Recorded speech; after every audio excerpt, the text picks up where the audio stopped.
Hello friends, welcome to our channel random buzz. Telugu బుల్లితెరలో ప్రసారమయ్యే one and only biggest reality show Bigg Boss ఇప్పటికీ 7 సీజన్లను విజయవంతంగా పూర్తి చేసుకుంది. ఇప్పుడు ఈ 8వ సీజన్కి లిమిటే ఉండదు. అంతా అన్లిమిటెడ్ అని నాగార్జున చాలా గొప్పలు చెప్పారు, కానీ తీరా చూస్తే అంతా చూస్తే పోనీ కంటెస్టెంట్లైనా కంటెంట్ ఇస్తారా అంటే no game, no discussions, only emotions అన్నట్టుగా సాగుతుంది. వాళ్ళు అసలు ఎందుకు తిట్టుకుంటున్నారో, ఎందుకు కలిసిపోతున్నారో ఎవరికి అర్థం కావడం లేదు. పోనీ ఆ బిగ్ బాస్ అయినా ఇంట్రెస్టింగ్గా టాస్కులు ఏమైనా ఇస్తారా అంటే అంత నూడిల్స్ మేకింగ్ లాగే 5-10 నిమిషాలకే తుస్సుమనే తుప్పాస్ గేమ్లు ఇస్తున్నారు.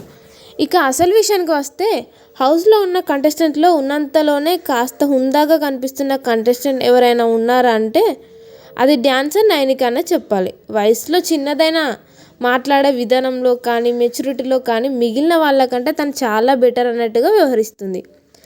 టాస్క్లలో అయితే చిరుతలా విజృంభిస్తుంది. తొలి వారంలోనే చీఫ్గా బాధ్యతల్ని చేపట్టి ఎవరిని నొప్పించకుండా తన పని తాను చేసుకుంటూ పోతుంది.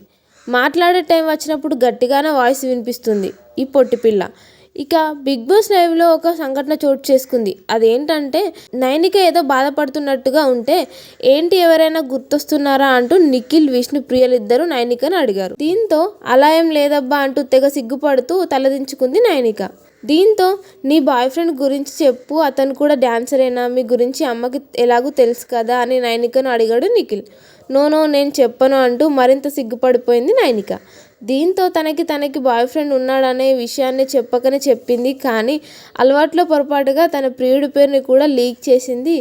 ఇంతకీ విషయం ఏంటంటే బిగ్ బాస్ హౌస్లో సోఫాలో ఉండే దిండుపై అక్షరాలు రాస్తుంటారు. అయితే నైనిక కూడా అలవాట్లో పొరపాటుగా దిండుపై ఎన్ఆర్ అని రాసింది. ఎన్ అంటే నైనిక, మరి ఆర్ అంటే ఎవరబ్బా అంటూ సోషల్ మీడియా వేదికగా తీవ్రంగా చర్చలు మొదలయ్యాయి. మరి నైనిక బాయ్ ఫ్రెండ్ నేమ్ ఏంటో కనిపెట్టి కామెంట్ రూపంలో మాకు తెలియజేయండి. ఇలాంటి మరిన్ని క్రేజీ బిగ్ బాస్ ముచ్చట్ల కోసం మన ఛానల్ ఇప్పుడే సబ్స్క్రైబ్ చేసుకోండి. Thank you for watching.